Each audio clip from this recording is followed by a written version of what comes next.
Aujourd'hui, je vais vous présenter comment cartographier simplement un processus. Nous allons passer avec un outil qui s'appelle Whimsical, un outil gratuit qui permet de créer facilement des cartographies des processus. Et je vais vous montrer comment créer un processus simple, un processus de vente très simplifié, mais tous les concepts qui se trouvent dans le système pourront être utilisés pour également cartographier d'autres processus à l'intérieur de votre entreprise. La première chose à faire est aller sur le site web whimsical.com. Donc, allez ici. Sinon, simplement rechercher Whimsical, écrit comme le logo ici, et vous allez tomber sur le site web. Donc, whimsical.com est un outil gratuit qui va aussi être utilisé avec l'IA pour vous aider à concevoir différentes manières de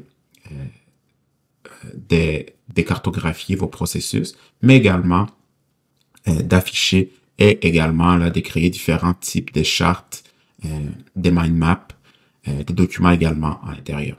De notre côté, on va l'utiliser surtout pour vraiment créer des flowcharts, donc des processus, des diagrammes des processus, donc, ou des cartographies, selon les langages que vous employez. Mais donc, nous l'utiliserons spécifiquement pour cette fonction. Whimsical est un outil qui a une fonction gratuite, donc nous commencerons avec cela. C'est quand même assez avancé, les fonctions que vous avez avec la version gratuite, donc nous pourrons en rester là. Mais si vous aimez travailler avec Whimsical, il y a bien sûr différentes fonctions qui existent avec ça. Parfait. Donc, je vous invite à créer votre compte, juste ici en haut. Et après, une fois que le compte est créé, vous devriez arriver sur une interface qui ressemble à ceci. Donc, arrivé ici, vous allez voir l'interface suivante. Vous avez le choix de créer, bien sûr, un diagramme, de document ici. Et il y a deux types, en fait. Vous avez un tableau blanc pour créer des diagrammes, des wireframes, etc. Ou les documents ici que vous pouvez créer. Donc, un document bien classique sur une interface qui ressemble à Word ou à Google Doc. De notre côté, nous allons aller ici pour créer des diagrammes. Donc, je vous invite à cliquer ici. Parfait. Et nous allons avoir notre interface qui va ressembler plutôt à ce que vous voyez ici en ce moment. Un diagramme. Donc, un diagramme, une cartographie des processus contient plusieurs éléments clés. Donc, ici, le but est que vous soyez en mesure de pouvoir concevoir la manière que les formations, que les systèmes passent à travers votre entreprise afin que vous ayez une image exacte des différents processus de l'entreprise que vous avez. Comme ici, comme je mentionne, on va travailler vraiment avec un processus de base très simple, un processus des ventes. Un processus des ventes pour un service B2B. Par exemple, la conception d'un site web qui vous aidera à comprendre comment l'information et les différents acteurs clés à l'intérieur de l'entreprise travaillent, fait que vous ayez une bonne image et voir également où sont les différentes problématiques et comment est-ce que vous pourrez améliorer ça. Donc, on va simplement appeler les processus, je vais simplement dire vente site web. Fait. Donc, le tableau ici, je vais l'appeler vente site web. Et nous allons voir c'est quoi les différents éléments qui existent dans une cartographie des processus. Donc, dans une cartographie des processus, on va trouver ces éléments principaux. Donc, je vais surtout présenter trois éléments classiques. Après cela, donc, nous avions... c'est lui... non. Ah non, c'est ça, c'est bien correct. Donc, dans une cartographie, nous avons en général trois types d'éléments. Nous allons voir l'élément qui est une action, qui est représenté par un rectangle, comme ici. Et nous avons l'élément de décision, qui est représenté par un triangle ici. Enfin, donc, à chaque fois qu'il y a une action spécifique à faire, ou une action spécifique qui est faite avec les processus, on va travailler avec les rectangles. Et chaque fois qu'il y a une décision qui doit être faite, on va travailler avec les triangles. Chaque partie et dans chaque partie, vous allez trouver qu'il y a des flèches. Donc, les flèches vont créer des liens entre chaque morceau. Donc, entre chaque action, chaque décision, il y a des liens qui doivent être faits et ils sont représentés par ce que vous voyez ici, les flèches. Ça, c'est la troisième partie. Donc, nous allons montrer rapidement, donc je vais vous montrer rapidement comment créer une cartographie des bases pour un processus de vente. Nous allons commencer, la première étape étant de décider, OK, comment est-ce que le processus de vente fonctionne dans une entreprise. Imaginons que nous avons une entreprise X, par exemple une agence web, donc une entreprise B2B qui offre des services à d'autres entreprises. L'agence vend des sites web ou vend d'autres produits, mais dans le cas présent, nous allons cartographier le processus d'achat d'un site web, par exemple. À travers là, nous allons regarder du moment qu'une personne est un lead ou un prospect jusqu'à ce que la personne devienne un client en passant finalement par également tous les processus de délivrabilité du service. Et après cela, du moment où les clients, les services a été fourni, mais qu'on veut également les rentrer dans les services, peut-être pour lui vendre d'autres services. On va se faire rapidement un processus bien simple et classique pour montrer ça. Donc, au tout début, ce que nous allons indiquer, c'est que un lead, un prospect, provient d'une place spécifique. Donc, action. Donc, action, prospect remplit formulaire sur les sites web, par exemple. Ça pourrait être prospect demande de service. Dans les cas où il y a une demande de service qui est faite. Même que je vais dire simplement demande de service. Parce que ça se peut que le prospect soit demande des services de différentes manières. Je peux aussi mettre des notes. Donc, dans le cas présent, par exemple, je peux inscrire certaines informations pour que ce soit plus facile. Donc, je peux par exemple indiquer ici une petite note. Dire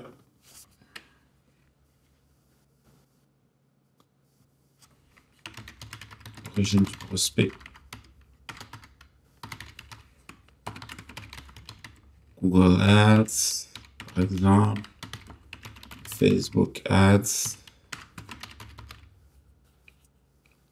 ou sinon, bouche à oreille, non, c'est ça, par exemple, partenaire. Ça serait vraiment plus logique. Donc, on peut indiquer l'origine du prospect. Donc, si on a, par exemple, des notes comme ça ici, on pourrait même directement les indiquer dans les différentes demandes. Donc,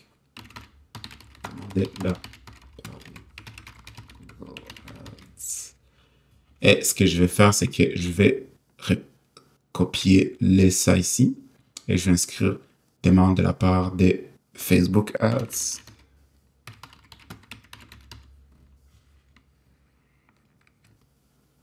Et demande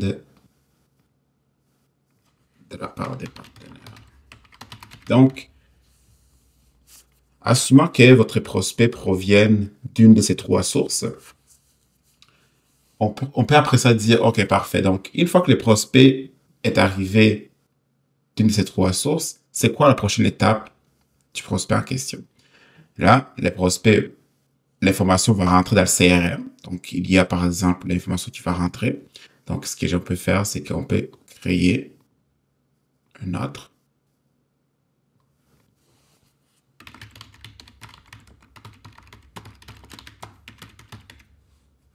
Parfait. Donc, une demande rentre de la part du prospect, donc soit de Google Ads, Facebook Ads, partenaire ou même site web, donc formulaire site web.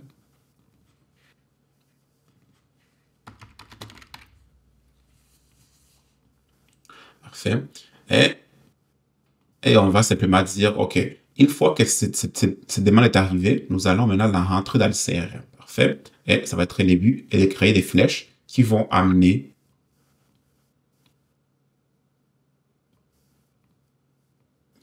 les prospects à qui vont connecter les prospects à cette place. Parfait. Donc, aussi simple que ça. Parfait. Donc, vous pouvez le voir que déjà Whimsical permet de pouvoir créer ces liens très rapidement. Donc, une demande rentre de la part de Google Ads ou de Facebook Ads, peu importe. et on va indiquer que l'information va maintenant dans le CRM. Une fois que l'information va dans le CRM, on pourrait par exemple faire un premier filtre. Okay. Maintenant, imaginons que le filtre que nous voulons, c'est est-ce que c'est une demande pour un site web? Est-ce que c'est une demande pour tel produit? Dans le cas présent, ce qu'on pourrait faire, c'est simple. Type de demande. Donc, on va aller ici. On va faire type de demande.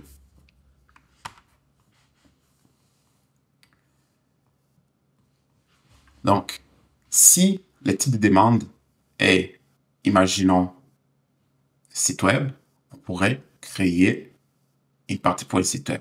Si c'est pour un service autre, comme branding par exemple, site web, on va simplement faire un petit lien ici. Donc, site web, ici, branding,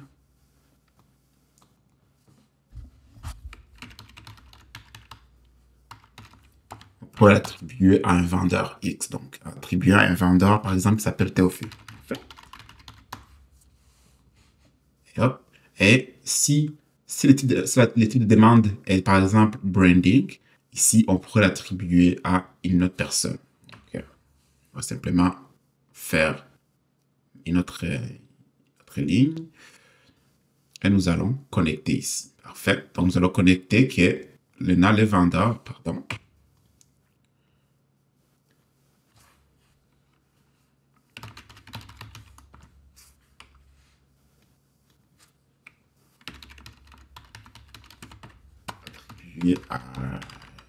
je ne sais pas plus l'autre vendeur, Sophie, par exemple.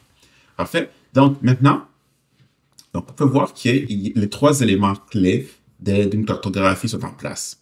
Juste pour que vous puissiez voir rapidement comment ça fonctionne. Donc, une demande va rentrer des Google Ads, des Facebook Ads ou des partenaires ou même des sites web. Cette demande va entrer dans le CRM. Selon le type de demande qu'il y a, donc je vais simplement les classer ici. Si c'est une demande qui est pour un site web, on va l'attribuer à Théophile. Si c'est par exemple pour un service de branding, on pourra l'attribuer à une personne à l'interne que j'ai nommée Sophie. Parfait. Et si par exemple c'est une demande autre, dans le cas présent, je pourrais créer un autre personnage. Donc une autre personne dans l'équipe.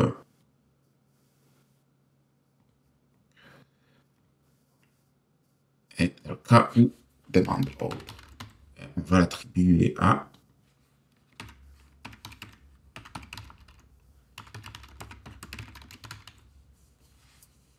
une autre personne, par exemple, qui s'appelle Marie. Parfait. Donc, mais ici, ce n'est pas tout. Okay? Donc, quand une demande est attribuée à quelqu'un, on pourrait, après avoir fait l'attribution, on pourrait également passer à d'autres étapes, par exemple, qui sont de vérifier, par exemple, de créer un devis. Okay? Donc, une demande va arriver et après cela, on va pouvoir créer un devis. Maintenant, ce qu'on pourrait faire également, une fois que c'est fait, nous allons créer un devis. Parfait. Donc maintenant, je vais aller ici. Donc, ceci est une autre action. Donc, créer un devis.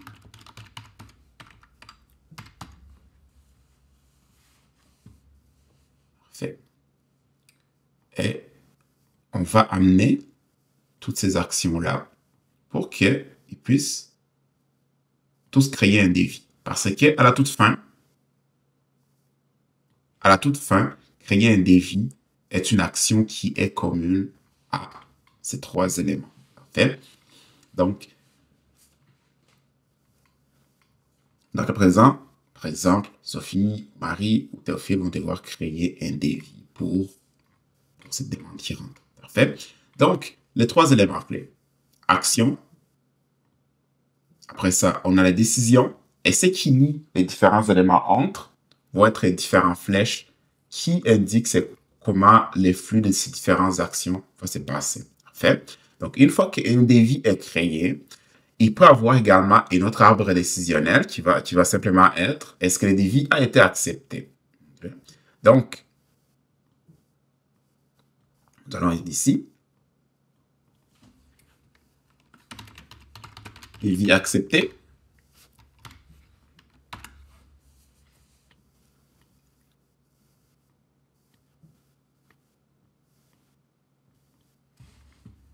Là, si la réponse est oui, donc par exemple, oui, on pourrait mettre notre action qui sera, excusez-moi, je vais simplement convertir les, je vais créer un autre, et on va simplement faire que, connecter là, si le devis est accepté, nous pourrons déclencher une création des projets. C'est un système assez simplifié. Et si le devis n'est pas accepté, nous pourrons cette fois-ci, malheureusement, fermer les dossiers et indiquer le devis comme étant perdu.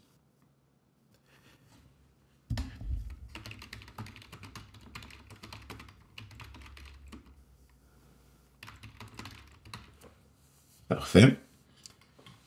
Donc, vous pouvez voir vraiment comment c'est tout à fait simple, un processus de base comme ça.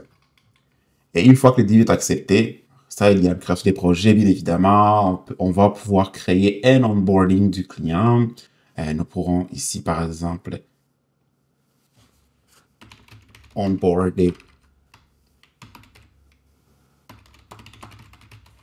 les clients. Une fois que les clients sont onboardés, on pourrait par exemple même noter également quelles informations nous voulons demander.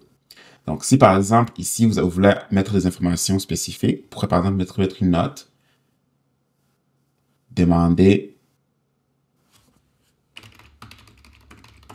les accès, les documents nécessaires au lancement du projet, etc. Vous pourrez écrire ça là pour que vous puissiez avoir des notes qui vont pouvoir vous servir dans les informations des plus. Donc, ceci est vraiment une vue très simplifiée d'un processus de vente classique pour un service des ventes. En fait, je dis site web, mais un service de vente à la fois soit d'un site web, d'un branding ou sinon autre type de demande dans une agence web. Parfait. Donc, Whimsical permet de vraiment créer simplement un processus très simple pour que vous puissiez suivre et également pour que vous puissiez avoir une image de comment cela fonctionne. Si par exemple, vous remarquez que, il y a peut-être une manière d'améliorer tel processus, c'est possible de pouvoir maintenant les cartographier et de pouvoir changer comment ça pourrait être fait afin que vous puissiez améliorer vos opérations et que ce soit encore plus facile à travailler au sein de votre équipe. Parfait.